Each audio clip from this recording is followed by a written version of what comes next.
this week's Business Bite, I want to talk about, do you want to grow? And most people would say yes if you got them to do a survey, but actually the difficulty or where to go to start to actually get information, to actually grow, or everyone says I want to grow, but when they have to make a change in their business or their life or their works, their style, their position, they actually shut up shop because they don't want to create an uncertainty or be exposed in many cases. So I ask you the question, do you want to grow? So we need to look, listen, watch and apply whatever we learn. You see, it's no use just learning something or hearing something, but we've got to work out, can we actually apply it to our job, to our business, to our life?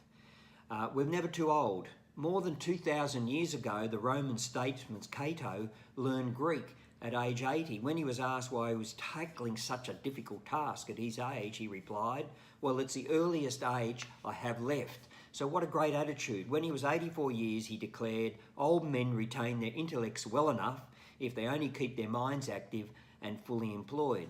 So you need to be looking for things that are going to challenge you regularly. Get rid of the things that don't. Listen to messages. Take notes when you're at a meeting or a conference, and take things that you could actually start looking to apply, in your career, in your business. So learn from life. I just don't think of learning as a university or a formal education. That has a role, though these are invaluable. To me, learning is a way of life. It begins when you decide to open yourself up and ask questions and look for answers. Read and listen. The American novelist Mark Twain famously stated, I have never let my schooling interfere with my education.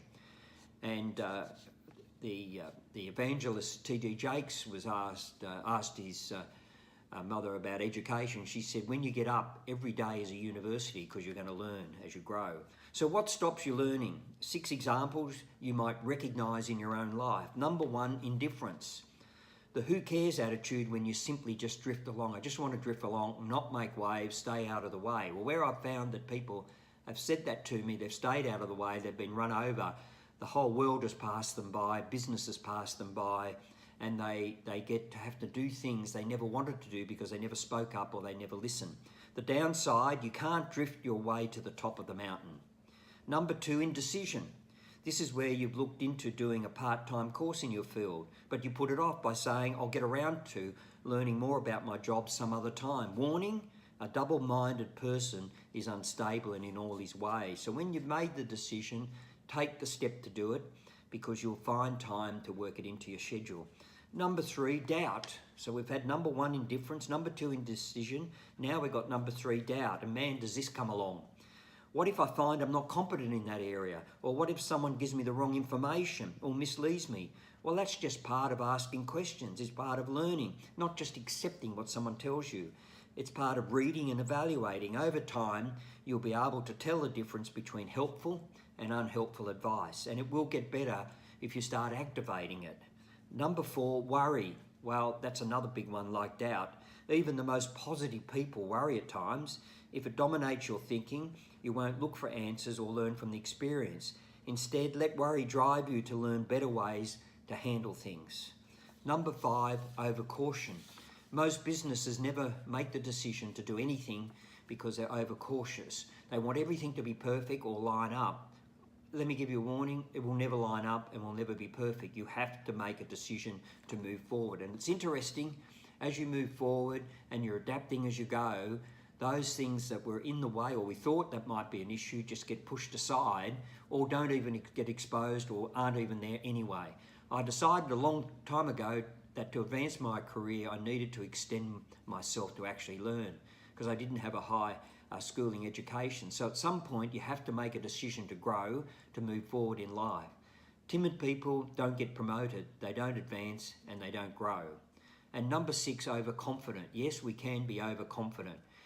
Most people think their business is adequate or they're doing well enough or they know enough. No, we don't, because the world is changing, decisions are being made in a totally different atmosphere. People have far more input, far more opportunity to do their own research.